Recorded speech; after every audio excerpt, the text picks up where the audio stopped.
겐지스 강가의 한 여인이 어느 날 두 아들을 손에 손을 잡고 걸어가고 있었습니다. 그런데 오후쯤 되니까 그 여인이 한 아들만 데리고 오고 한 아들이 없었습니다. 그 두 아들은 어떤 아들이었냐면, 한 아들은 건강한 아들이고 정상적인 아들이었습니다. 한 아들은 지체 정신 장애 아이였습니다. 근데 오후에 데리고 온 아들은 건강한 아들이 아니고 정신과 지체가 장애를 가진 아이였어요. 그래서 선교사님이 물었어요. 아주머니, 오전에는 아까는 두 아들을 데리고 갔는데 왜 돌아올 때는 건강한 아들은 어디다 두고 지체와 정신 장애가 있는 아들을 데리고 옵니까? 그랬더니 이 여인이 선교사님에게 이렇게 얘기를 했습니다. 예, 제가 겐지스 강의 말어라는 신에게 내 아들을 하나 바쳤습니다. 그러면 왜 건강한 아들을 바쳤습니까? 그랬더니 이 여인이, 우리는 건강하고 똑똑한 아들을 신에게 바칩니다. 어떻게 생각하십니까? 이게 그들의 신앙이죠. 무속적인 신앙이에요. 3억 3천이라는 우상을 섬기고 있고 힌두교를 국가의 종교로 섬기고 있는 인도, 네팔 이 지역 이야기입니다. 최근에도 이런 일이 일어났대요. 어떤 젊은이가 오토바이를 타고 가다가 저녁에 꽝 하고 부딪혀서 넘어졌어요. 오토바이도 넘어지고 청년 다쳤는데 저녁에 길가에 누워있는 소를 못 보고 받아버렸어요. 소가 으악 하고 이러는 거예요. 동네 사람들이 뛰어나왔어요. 뛰어나와가지고 이 젊은이를 몰매를 때렸습니다. 왜 소를 못 보고 소를 받았냐? 여러분, 우리나라 같으면 소는 놔두고 사람을 우선해야 될 거 아니에요? 여러분, 길 가다가 개를 치웠는데 개를 응급실에 먼저 데리고 가겠어요? 사람을 먼저 데리고 가겠어요? 왜 그럴까요? 무지하니까. 현재도 그런 나라가 바로 네팔이라고 합니다. 자, 오늘은 선교보고를 좀 하려고 해요. 지난 주간 동안에 갔다 왔는데 제가 선교사 출신으로서 10여 년 만에 물 만난 고기처럼 날개가 달린 것처럼 사역을 했는데, 참 네팔 지진 날 때 당장 가보고 싶었어요. 저는 항상 현장을 좋아하기 때문에 가보고 싶었는데 못 갔습니다. 그런데 이번에 양은영 선교사님이 약 3천여만 원 좀 못된 2,600 몇십만 원을 모금을 했습니다. 그런데 처음에는 송금을 외워라 하려다가 아무래도 안 되겠다. 이 돈이 가면 어떻게 쓰여질지 모르니까 직접 돈을 가지고 가서 전달하는 게 좋겠다. 그래서 아마도 이제 제가 후원하는 교회 가운데 아마 우리 교회 돈이 제일 많았던 것 같아요. 그래서 목사님 동행을 좀 해서 일정을 좀 잡아주세요 해서 갔는데 지진이 일어났죠.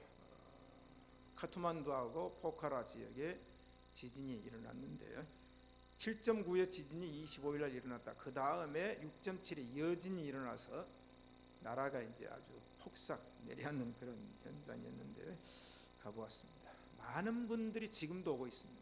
어떤 사람 2번, 3번 다녀갑니다.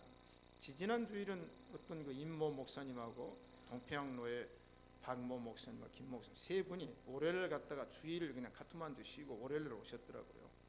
올해를 일주일 동안 설교도 뭐 하나도 안 하고 그냥 가서 전달하고 쉬고 오셨고, 제가 또 가는 주간에도 2번째 오신 김재현 목사님 오셨고 민창기 또 그분이 오셔가지고 또 전달하고 가시고, 그런데 지금도 많은 사람들이 와서 이제 그 지진의 후유증을 위해서 사역을 합니다. 그런데 이번에 가서 확인을 했는데 직접 저를 이제 그 장로님 한 분이 이런 얘기를 해요. 네팔 장로님인데 국가 정부 지원이 온답니다. 많이 오는데 수혜자에게 전달은 10%가 된답니다. 어떤 사람 자기도 받았다는데 150만 원이 책정이 됐어요. 그러면 이제 위에서부터 떼먹기 시작해가지고 그 가정에는 15만 원을 받았답니다. 말도 안 되는 거야. 전부 떼먹는답니다. 두 번째 NGO, 이제 비정부 기관에서 전달을 많이 하는데 그것은 50%에서 70%가 현장에 투입이 된다, 그 얘기예요. 제가 오는 날도 유엔의 비행기가 화물을 싣고 와서 하역하는 걸 보았어요. 물자를 나릅니다. 그런데 선교사는 어떠냐? 선교사는 거의 100%를 줍니다. 그게 이제 이번에 가서 얘기입니다. 그래 직접 전달이 좋다. 돈을 송금해 놓으면 또 어떻게 될지 모른다 그래서 많은 분들이 이제 들고 오는 그런 광경입니다. 네팔에 교육대학이라는 게 하나도 없더만요. 사범대학도 없고. 그래서 양은용, 김숙진 선교사님 프로젝트이 양질의 기독교 교사를 양성하는 것이 네팔의 교육을 바꿔야 나라가 바뀐다는 이제 그런 프로젝트를 가지고 사역을 이제 기도로 시작을 합니다. GNP가 600불이니까 북한보다 못 살죠. 북한은 1000불 넘잖아요. 제가 6년 전에 갔죠. 우리 정옥자 군사님, 오장로님, 서인송 군사님 동행을 한 분 여기 계시죠. 2006년도에 갔는데 자기들은 변화됐다고 한 제가 볼 때는 아니에요. 지진이 일어나서 파괴된 길을 중국 회사들이 철수한 바람에 공항에서 시내 진입한 도로가 엉망입니다. 신호등도 없고 차선도 없고, 차선 있는 도로가 일본에 깔아준 도로가 제일 좋다고 그래요. 아무것도 없습니다. 오토바이, 버스, 자전거, 사람이 그냥 섞여요. 그러니까 교통법규는 그 스피드 리밋이 없어요. 속도 표식 하나도 없습니다. 그런 상황인데 정치적으로 불안전하다. 이번에 이구동성으로 이 헌법이 없는 나라, 헌법이 없습니다. 그래서 임시로 하는데 유엔에서 이번에 헌법을 제정하면 유엔이 정한 구호금을 배로 주겠다고 해서 국민투표를 한다고 발표하니까 7부족이 일어나서 이해타산을 가지고 매일 데모가 있습니다. 헌법을 반대하는, 이쪽에서 찬성하면 저쪽에서 반대하고. 그리고 구호금이 오지를 않고 있어요. 왜? 딱 제동을 걸어놨어요. 헌법 통과하면 책정 액수의 배를 준다고 해도 자국민의 이해관계 때문에, 부족의 이해관계 때문에 선거, 국민투표를 못하는 그런 나라. 그럼에도 불구하고 천혜자원 히말라야를 갖고 있어요.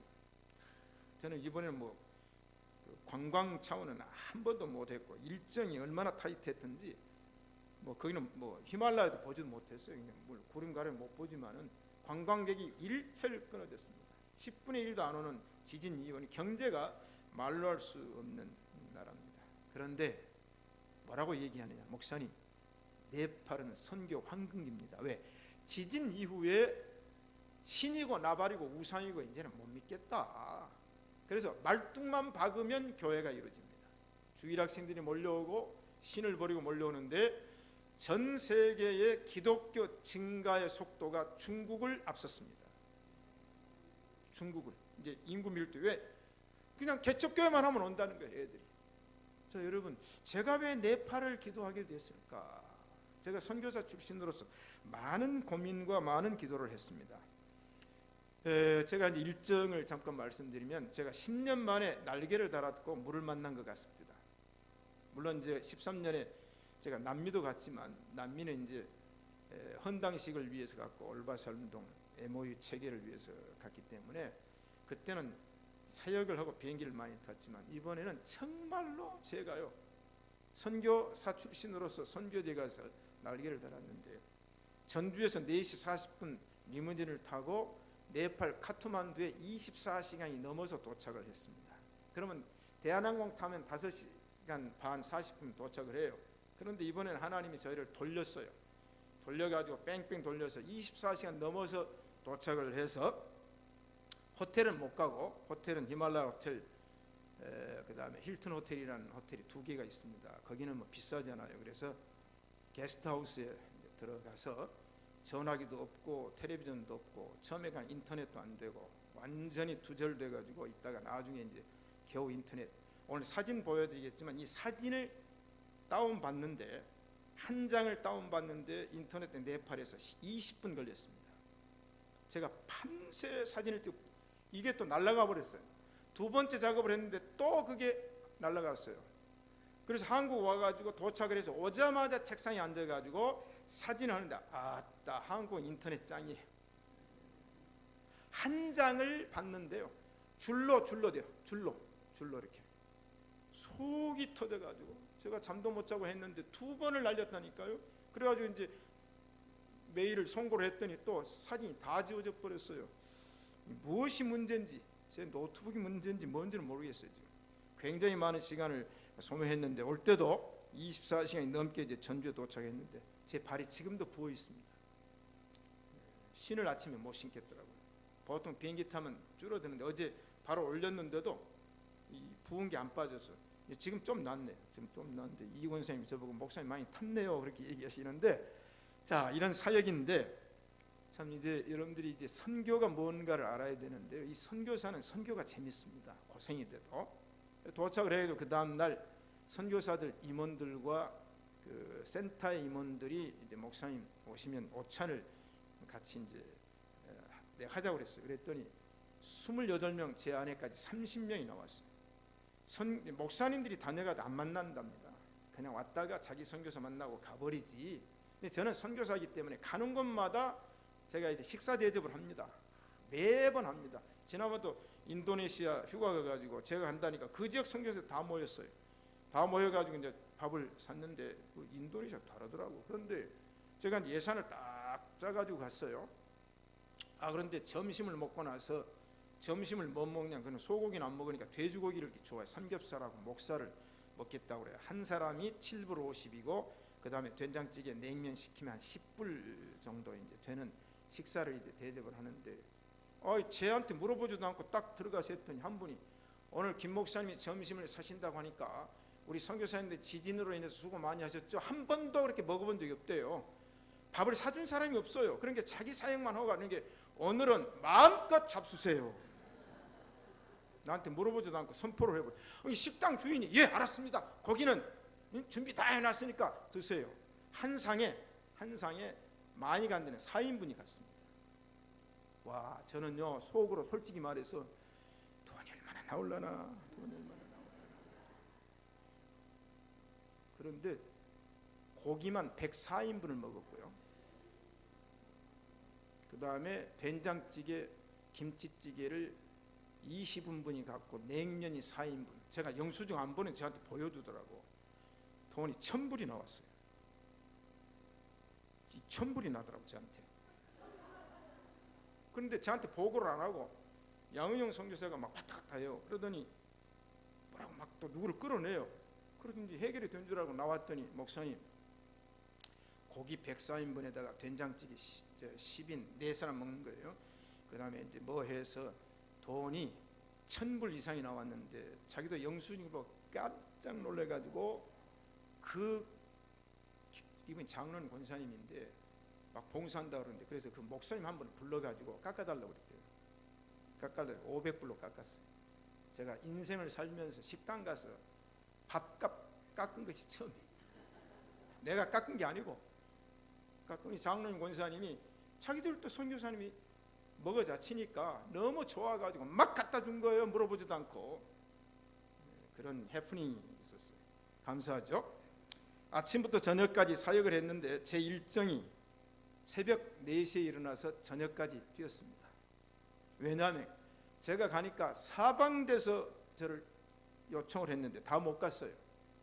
선교사님 요청이 다 뭐 일정상 도저히 갈 수가 없어서 못 갔는데 사역 보고를 하면은 1만 명의 사망자를 냈던 지진의 현장, 이번에 텐젠 지역의 학교가 무너져서 거기다가 이제 우리가 전달한 것 가지고 되지 않고 이제 이 외국에서 돕고 우리가 돕고 또 뉴질랜드 도와서 이제 이 학교가 복구가 돼야 됩니다. 학교 무너진 곳 그 복구를 해야 되니까 그곳은 제가 가기 전에 5도의 지진이 났고 우기 처리돼서 길이 끊겨버렸습니다. 그래서 미리 보고를 받고 갔습니다. 그리고 정영성 선교사가 그래도 목사님 모시고 가려고 자동차를 타고 갔는데 도저히 오토바이도 안 되고 그 다음에 목사님이 갔다 오실 때 문제가 생기면 귀국을 못하기 때문에 그래서 그 학교 출신, 그 지역 출신, 텐젠이라는 시골입니다.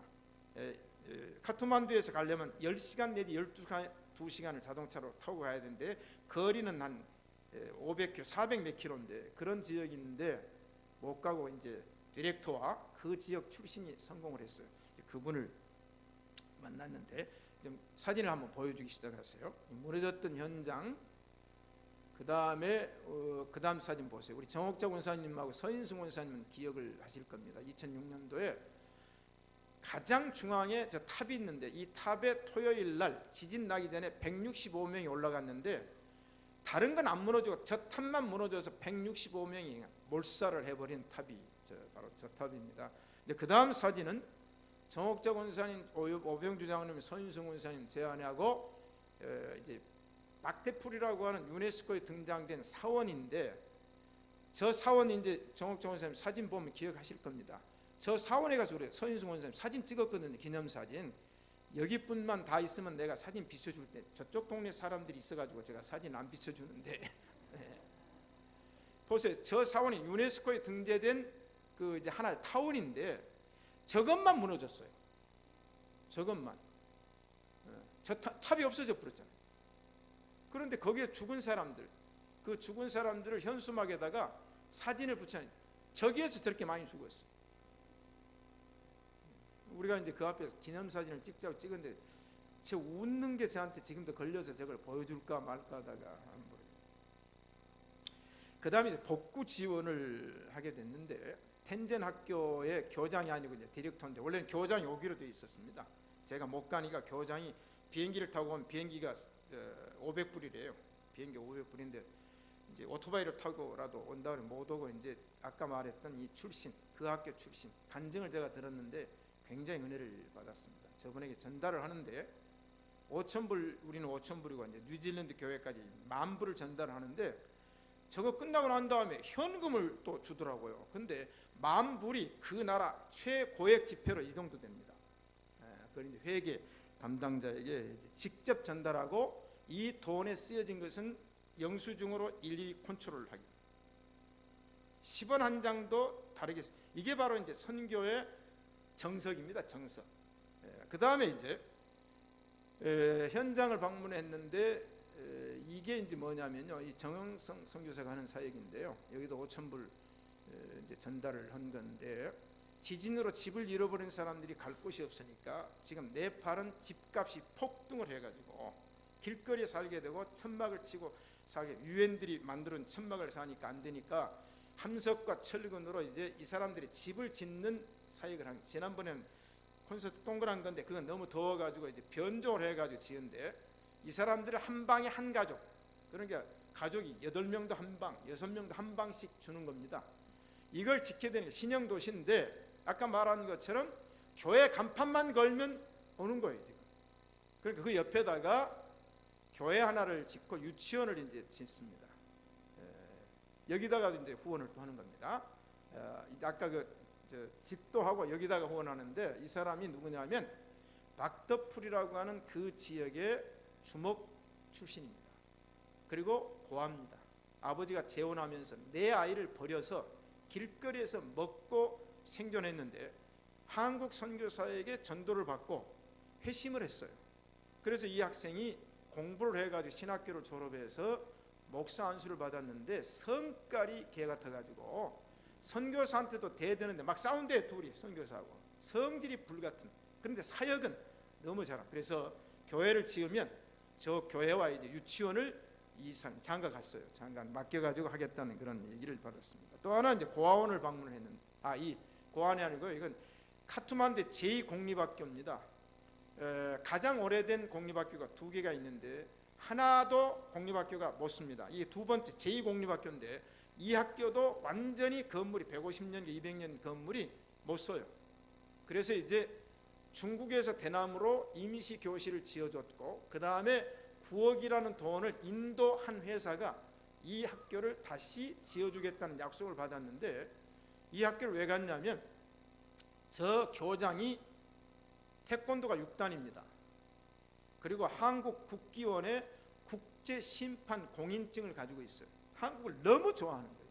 그래서 갔더니 뭐 그냥 형님 같고 동생 같고 그렇게 하면서 이제 자기가 직접 교실마다 다 안내를 하면서 또 이제 무너진 그 이제 학교 안까지를 다 안내를 해서 방문을 했어요. 그 다음에 이제 고아원인데, 저분이 장로님입니다. 장로님 1세대 장로라고 그래요. 그런데 이분이 이제 고아원을 경영하는데, 고아원이 금이 가가지고 출입을 금지시켜서 다른 곳에 땅을 사가지고 고아원을 짓는데 돈이 없어가지고 기도를 했는데 답지를 했는데, 이번에도 이제 한국 그 전달한 돈 가운데 한 층 올리는 거 5천만 원 든대요. 한 층.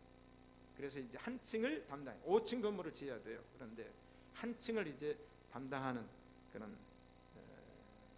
비용이죠. 한 층 하는데 5천만 원이냐, 5,000불.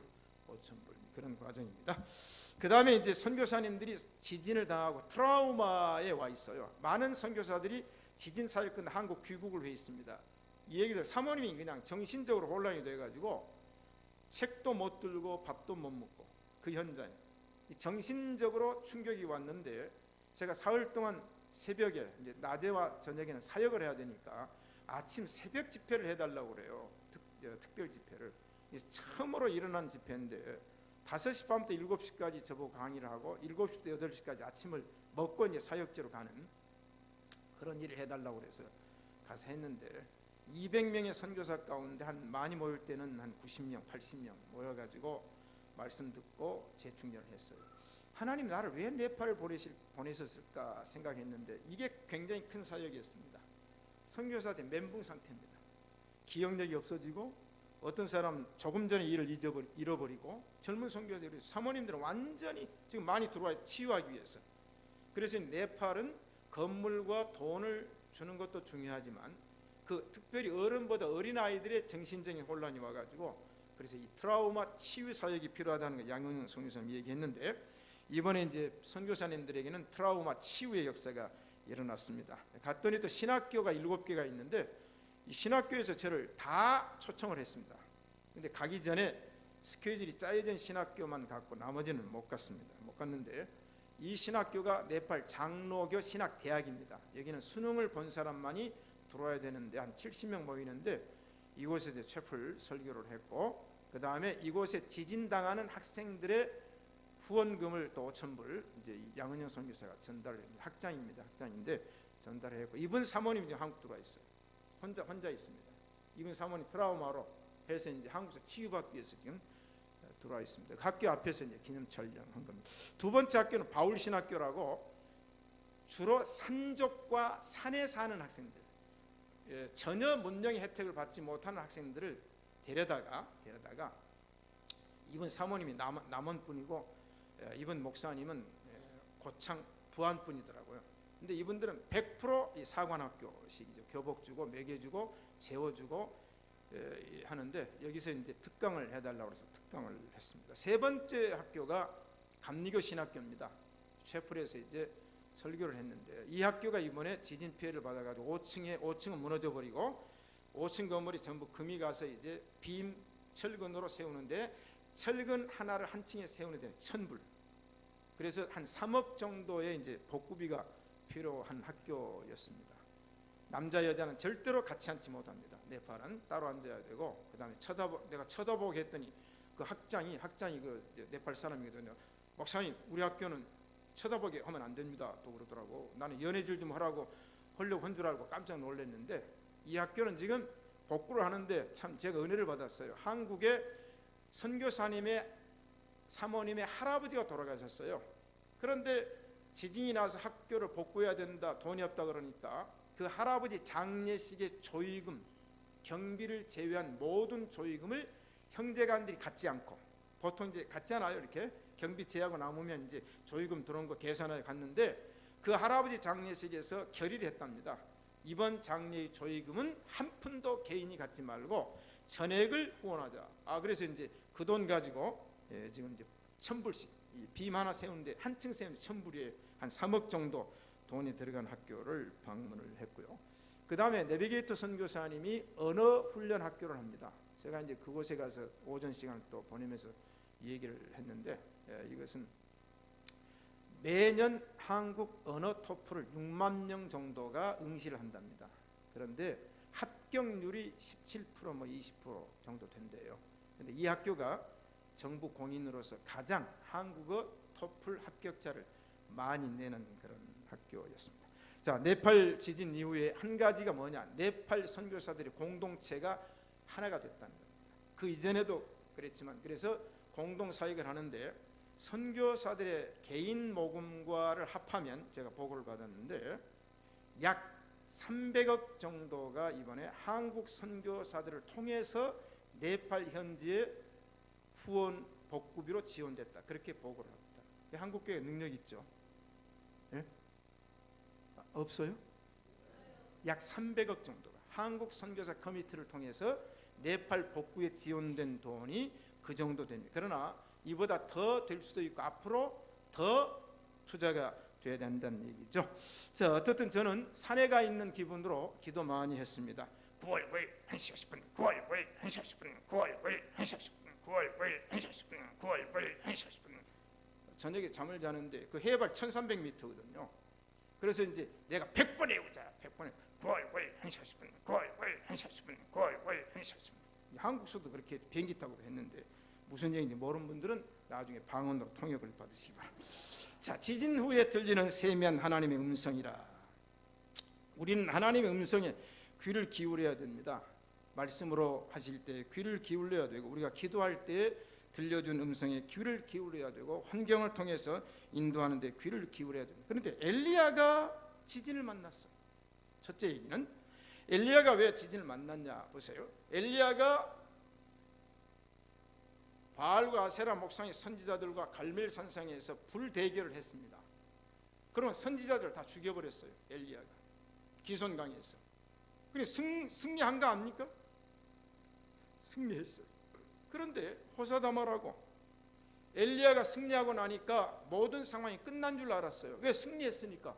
그런데 성경을 읽어보니까 아합이 엘리야의 무릇 일어난 일을 그의 아내 이세벨에게 고하니 이세벨이 화가 나가지고 그 일을 누가 했냐? 엘리야입니다. 엘리야를 죽여버리겠다는 거예요. 내가 엘리야를 죽이기 전에는 밥도 안 먹고 내가 엘리야를 죽이기 전에 그 얘기입니다. 지금 엘리야 겁이 났어요. 아니 지금 큰일 했잖아요. 큰일 했잖아요. 그런데 큰일 했으면 상 줘야 되죠. 큰일 했으면 편하게 밥 먹어야 되잖아요. 그 엘리야가 인간인지라 겁이 났어요. 그래서 도망을 갔어요. 도망을 가가지고 어디에 숨었냐면 깊은 굴에 숨어버렸어요. 이게 바로 사역자의 현실입니다. 굴에 숨어가지고 이제는 아합의 칼날과 이세벨의 칼날을 두려워가지고 부들부들 떨고 있는 숨어가지고. 그래 엘리야가 얘기합니다. 하나님, 내가 지금까지 하나님을 위해서 열심히 했지 않습니까? 내가 충성했지 않습니까? 최선을 다했지 않습니까? 그런데 결과적으로 나에게 돌아온 것은 죽음입니다.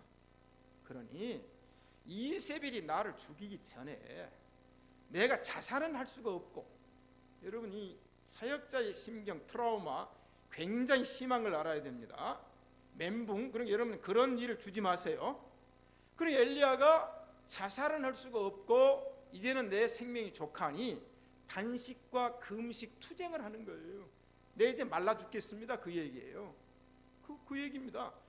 그러니까 하나님, 내가 죽으려고 여기 들어왔어. 이제는 아니 내가 큰일 했는데도 하나님이 나를 이렇게 합니다. 그래서 엘리야가 여기서 독백을 하는 거예요. 독백. 엘리야가 고독해졌어요. 여러분 사역자는 고독해요. 아셨죠? 그럼 여러분 누가 돼야 돼요? 격려자, 위로자가 되시기를 축복합니다. 그를 찾아가. 아무도 찾아올 수 없잖아요. 산속에 깊은 산속에 굴에 숨어 있으니까. 이 고독이라고 하는 병이 있어요. 그 요새는 우울증이죠. 이제 덴마크의 철학자 키엘케가르가 쓴 책이 고독은 죽음에 이르는 병이다, 그런 책을 썼죠. 그다음 우리나라 연세대학교 철학교수 김영석 교수가 60년대에 낸 책이 있습니다. 고독이라는 병이라는 책을 써서 제가 고등학교 때 그걸 읽었습니다. 여러분 고독 무서운 거예요. 끌어내야 돼요. 여러분 집안에 집거하고 있으면 불러내야 됩니다. 아셨죠? 권사님, 내가 커피 사줄게. 그럼 그분이 불려나가가지고 자기 속을 털어놓으면 치유가 되는 거예요. 이번에 3일 동안의 선교사 집회에서 마지막 결론이 뭐냐? 하나님께서 목사님 보내서 우리 영적인 치유를 하셨습니다. 아멘. 우리가 너무 힘들었는데, 너무 고달팠는데, 그렇다고 비행기값 비싸서 다 한국 갈 수도 없고, 그런데 하나님이 목사님을 보내서 사흘 동안, 그리고 치유가 됐습니다. 치유. 자, 그러니까 여러분 불러내야 돼요. 아셨죠? 목사님 힘드시죠? 제가 막국수 하나 사드릴게요. 그럼 그 치유가 되는 거예요. 아셨죠? 그렇다고 제가 또 김 목사 맨날 입만 열면 밥 사달라고 하는 게 아니고, 하나님께서 이 엘리야를 불러냅니다. 엘리야에게 뭐라고 말하나? 엘리야야, 너 굴에 있지 마라. 너 빨리 나와라. 나와서 내가 지시하는 산에 서 있으라. 그 엘리야가 굴에서 나오는 게 굴에서.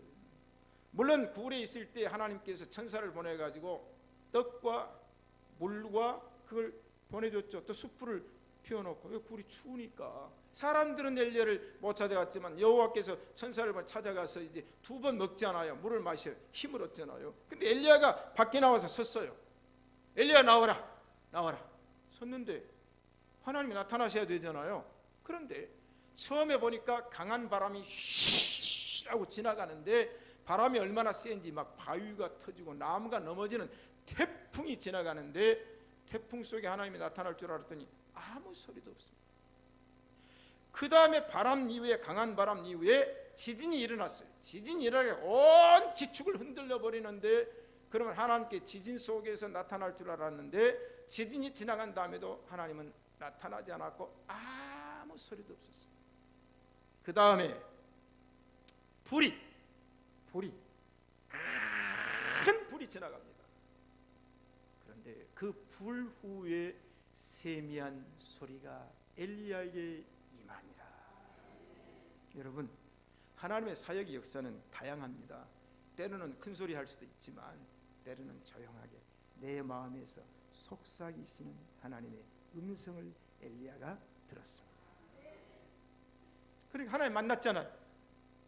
처음에는 하나님 없이, 하나님과 대면 없이, 하나님이 나를 이렇게 할 수 있습니까? 내 열심히 특심했습니다. 내가 최선 다했습니다. 충성. 이번에 선교 최선 다했단 말을 하나님께 할 수 있는 선교사가 되라. 게을러 빠진 선교사, 나태한 선교사, 무능한 선교사가 아니라, 하나님 나는 최선을 다했습니다. 하나님 나는 충성했습니다. 그렇게 자신 있게 말할 수 있도록 사역하자. 우리 신앙생활도 그렇게 합시다. 이제 하나님이 나타나셨잖아요. 아까는 하나님이 나타나지 않는 가운데서 독백을 했고 고독했는데, 하나님이 나타나셨으니까 엘리야가 또 반복합니다. 하나님 내 열심히 특심했고 하나님께 충성을 다했는데, 그러면 내가 하나님께 충성 다하고 하나님께 최선을 다한 결과가 내 생명을 죽이려고 하는 것이 결과입니까? 따지는 거예요. 자신 있게 따지는 겁니다. 엘리야가 그렇게 얘기를 해요. 하나님, 선지자들 다 죽이고 나 혼자 남았는데 지금 이세벨이 하나 남은 나를 죽이려고 합니다. 내 생명을 찾고 있습니다. 현상이 붙었습니다. 내가 굴에 숨어 있지 않으면, 밖에 나가면 나는 죽습니다. 이 얘기를 하는 거예요 지금. 하나님께서 뭐라고 말씀합니까? 엘리야야, 너 여기 있지 말고 다시 사역지로 가라. 그래서 하나님의 산 호렙에 이르는 거예요. 40주 40야를 걸어. 이게 성경이에요. 이게 바로 성경의 역사입니다. 사랑하는 성도 여러분, 우리는 하나님의 음성을 들읍시다. 하나님의 음성을, 때로는 지진 속에서도 하나님의 음성을 들리고, 때로는 한 송이의 꽃의 소리도 하나님의 음성으로 들을 줄 알아야 될 줄로 믿습니다. 두 번째는 지진이라는 재앙들이 성경에 많이 있습니다. 구약에서부터 지진이 일어납니다. 예수님 시대에도 지진이 일어났어요. 그 다음 요한계시를 읽어보면 마태복음 24장과 요한계시록 11장, 18장, 20 읽어보면 마지막 때에 세계 도처에 큰 지진이 일어나리라. 그래서 하나님의 재앙과 심판은 지진이에요. 자, 말세의 징조가 지진입니다. 세 번째로 넘어가겠습니다. 선교의 지경을 넓힐 때가 되었다. 우리 신시간 예배당 성도 여러분, 우리 선교의 지경을 넓힙시다. 우주는 하나님이 창조하신 세계입니다. 선교는 세상 끝까지, 땅 끝까지 선교를 해야 됩니다. 특별히 요한 웨슬러, 찰스 웨슬러 형제가 미국의 선교사로 가가지고 조지아에서 이제 원주민들이 선교를 하다가 실패하고 돌아왔어요. 돌아와가지고 하는 말이, 세계는 나의 교구다, 세계는 나의 일터다, 그렇게 선포를 했습니다. 그러면 매일 말을 타고 전도와 선교를 했는데, 요한 웨슬러가 일생 동안에 지구를 10바퀴 정도, 지금이야 지구 10바퀴 비행기가 있으니까 돌지만 그때는 걸어서 말 타고 지구 10바퀴를 도는 건 말이 아닙니다. 70세 80세가 은퇴되어서도 요한 웨슬러는 평균 하루에 14km를 걸으면서 복음을 전했다. 세계는 나의 교구다, 세계는 나의 일터다. 우리는 지경을 넓혀야 될 줄로 믿습니다. 선교적인 지경을 넓혀야 돼. 이번에도 저한테 목사님, 선교비가 끊어집니다. 말도 없이 끊어집니다. 왜? 한국 교회가 어렵고 한국이 어렵다 보니까 선교비가 끊어집니다. 그러면서 얘기를 해요. 물가는 매번 20%, 네팔이 30% 올라가는데 우리는 정한 선교비, 그것도 끊어지는 선교비를 가지고 살려니까 먹는 것조차도 힘든 현실이 오늘 선교지라 그렇게 얘기를 합니다. 그리고 한국 와가지고 할 데가 없으면 전주하라고 전주하라고 했어요. 전주하라. 전주 와서 쉬고 내가 밥은 사줄 테니까 밥은 좀 먹으라 그랬더니 막 어떤 사람이 핸드폰 가르쳐 달라고. 핸드폰. 그래서 내가 바빠가지고 인사를 바쁘니까 사모님한테 물어보자. 사모님한테 물어보자. 제안한테 막 가더라고. 그러니까 어떤 사람이 내가 불러준 핸드폰 하나를 어떤 사람은 또 이 사람 못 알아들어요. 제가 불러준 010 불러니 못 알아들으니까 옆에 있던 감리교 선교사는 젊은 생 얼른 외워가지고 핸드폰을 빨리 외우고 바로 핸드폰에 찍어버리더라고. 그래 내가 그랬어요. 당신들을 위로할 한국 교회가 많지 않다면 우리 위로해야 되겠죠? 그들에게 새 힘을 줘야 될 줄로 믿습니다. 우리 신시가 예배당 이제는 선교의 지경을 넓히고 우리 사명자들의 생업과 사역도 지경을 넓혀야 될 줄로 믿습니다. 그래서 땅끝까지 이르러 내 증인이 되라. 모든 족속을 제자 삼으라고 하는 선교의 명령을 가지고 앞으로는 신시가 예배당이 더욱더 부흥성장해서 하나님의 뜻을 이루어야 될 줄로 믿습니다.